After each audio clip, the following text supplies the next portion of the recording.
تو میں نے نبی صلی اللہ علیہ وسلم سے عرض کیا یا رسول اللہ صلی اللہ علیہ وسلم ہم اپنی عورتوں کے کس حصے میں آئیں اور کس حصے کو چھوڑیں؟ یعنی شوہر بیوی کے تعلق کی بات ہو رہی.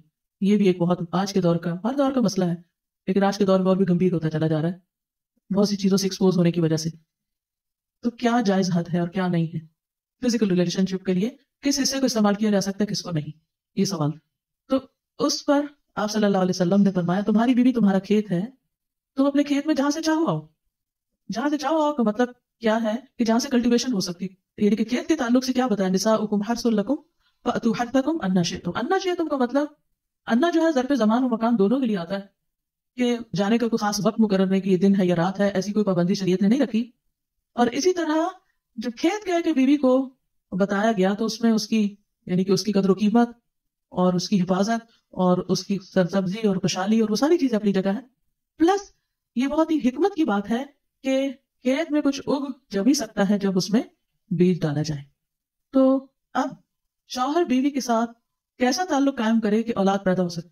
وہ اورل سیکس سے تو نہیں ہو سکتا، وہ اینل سیکس سے بھی نہیں ہو سکتا. obviously انڈرسٹوڈ ہے کہ انا کا مطلب یہاں کیا ہے، ٹھیک ہے نا؟ یعنی یہ وہ باتیں کہ جن کو بہت لفظوں کو کھول کے نہیں بولا جا سکتا، لیکن اٹس انڈرسٹوڈ. تو آپ نے کہا جہاں سے چاہو، یعنی کوئی رکاوٹ نہیں، ممانعت نہیں. اس کا یہ مطلب نہیں کہ ناجائز حدود فلان کے کہو کہ اس کی بھی ممانعت نہیں. البتہ جب تم کھاؤ تو اسے کھلاؤ، یعنی کہ شوہر خود آؤٹنگ ڈائننگ کے لیے چلا جائے اور بیوی کو کہیں کہ بس گھر میں پکا لو اپنے لیے اور کھا لو، خود صرف دوستوں کے ساتھ رہے. دس از ناٹ رائٹ. بیوی کو بھی لے کے جائیں اور ساس بھی بہو کو جانے دے. جب تم کھاؤ تو اسے بھی کھلاؤ، جب پہناؤ تو اسے بھی پہناؤ. کا مطلب یہ ہے کہ عید آئی ہے اپنے لیے سوٹ لے رہے ہو تو بیوی کو بھی کچھ لے کے دو. یہ ہے اکوالٹی ایک طرح سے. اس کے چہرے پہ نہ مارو، اسے گالیاں مت دو، ابیوز نہیں کر سکتے. اور اسے قطع تعلقی اگر کرو، یعنی ویسے تو نہ کرو لیکن اگر کرو تو گھر کی حد تک رکھو، کک آؤٹ نہیں کرو، گھر سے باہر نہیں پھینکو، گھر سے نہیں نکالو. کیونکہ بعض شوہر کہتے ہیں نا، فون پہ کہہ دیتے ہیں گھر چلی جاؤ ماں باپ کے مطلب گھر میں داخل ہوں، آؤں گا ہی نہیں. یہ غلط ہے، ایسے نہیں کرنا چاہیے. اور یہ کیسے مناسب، یہ کیسے ہو سکتا ہے کہ تم اس کے ساتھ یہ سلوک کرو جبکہ تم ایک دوسرے کے پاس حلال طریقے سے آتے ہو؟ یعنی تمہارا ایک جائز تعلق ہے اور پھر تم اس تعلق کو اس طرح خراب کرو. تو بیوی کو مارنے سے متعلق جو قرآن اور حدیث کی روشنی میں جو حکم ہے وہ سامنے. پھر اسی طرح غلام کو مارنے کی ممانعت، نوکر کو، غلام کو، اس کو بھی نہیں مارنا چاہیے. ابو مسعود بدری سے روایت ہے کہ میں اپنے غلام کو کوڑے کے ساتھ مار رہا تھا کہ میں نے اپنے پیچھے سے آواز سنی، اے ابو مسعود جان لو، اور میں غصے کی وجہ سے آواز سمجھ نہ سکا. یعنی ایسے مار رہا تھا کہ مجھے نہیں سمجھ آئی کہ کس نے پکارا مجھے. جب وہ میرے قریب ہوئے تو وہ رسول اللہ صلی اللہ علیہ وسلم تھے اور آپ فرما رہے تھے جان لو ابو مسعود، جان لو ابو مسعود. کہتے ہیں میں نے اپنے ہاتھ سے کوڑا پھینک دیا تو آپ نے فرمایا جان لو ابو مسعود، یعنی آپ بار بار فرما رہے تھے اللہ تم پر زیادہ قدرت رکھتا ہے تمہاری اس غلام پر قدرت سے، یعنی جتنا تم اس غلام پہ قدرت رکھتے ہو اللہ اس سے زیادہ تم پہ قدرت رکھتا ہے، یعنی تمہیں مارے گا.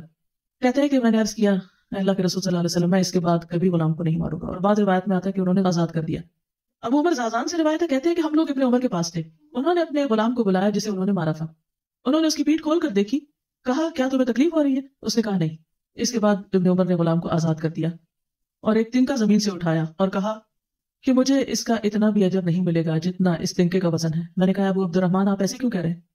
انہوں نے کہا کہ میں نے رسول اللہ صلی اللہ علیہ وسلم کو فرماتے ہوئے سنا جو شخص اپنے غلام کو بے قصور یعنی حد شرعی کے علاوہ مارے یا اس کے چہرے پہ تمانچہ مارے تو اس کا کفارہ ہی اسے آزاد کر دی. کفارہ ہے، اس آزادی کا ثواب کوئی نہیں تنکے برابر بھی. یعنی بعض اوقات تم کہتے ہیں بڑی نیکی کی لیکن اس میں تو چھوٹ بھی گئے تو وہ بھی بہت بڑی بات ہے. صحابہ کرام جو تھے وہ خاص طور پر اس سے محتاط رہتے اور غلاموں سے درگزر کرتے تھے. ابو لیلہ کہتے ہیں کہ سلمان رضی اللہ عنہ نکلے، وہ اپنی سواری کو چارہ کھلاتے تھے تو وہ ہودے سے گرتا رہتا.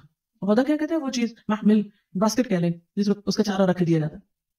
اس پر انہوں نے اپنے خادم سے کہا اگر مجھے قصاص کا خوف نہ ہوتا تو میں تمہاری پٹائی کرتا کہ تم نے ایسی چیز کیوں جانور کے آگے رکھی. تو مطلب یہ کہ اگر میں تمہیں ماروں گا تو مجھے بھی مار پڑے گی، اس لیے میں تمہیں مار نہیں رہا، ورنہ جو حرکت تم نے کی ہے اس میں تمہیں مار پڑنی چاہیے. نماز پڑھنے والے غلام کو نہ مارنا. ابو امامہ سے روایت ہے کہ رسول اللہ صلی اللہ علیہ وسلم خیبر سے واپس آئے تو آپ کے پاس 2 غلام تھے. حضرت علی رضی اللہ عنہ نے کہا اے اللہ کے رسول صلی اللہ علیہ وسلم ہمیں بھی ایک غلام دے دیں. آپ نے فرمایا جو چاہتے ہو لے لو. انہوں نے کہا آپ میرے لیے پسند کریں. اس سے اندازہ ہوتا ہے نا کہ ریلیشن شپ داماد اور سسر کا کیسا. آپ صلی اللہ علیہ وسلم نے فرمایا یہ لے لو، اس کو مارنا نہیں، کیونکہ میں نے خیبر سے واپس آتے ہوئے اسے نماز پڑھتے دیکھا ہے اور مجھے نمازیوں کو مارنے سے منع کیا گیا ہے. آپ صلی اللہ علیہ وسلم نے دوسرا غلام ابو ذر کو دے دیا اور اس کے ساتھ خیر و بھلائی اور اس سے سلوک کرنے کا حکم دیا. پھر ایک دن پوچھا ابو ذر میں نے جو تمہیں غلام دیا تھا اس کا کیا حال ہے؟ انہوں نے کہا آپ نے مجھے اس کے ساتھ خیر و بھلائی کرنے کا حکم دیا تھا تو میں نے اسے آزاد کر دیا. کہ میں وہ خیر و بھلائی کر نہیں سکوں گا تو بہتر ہے کہ میں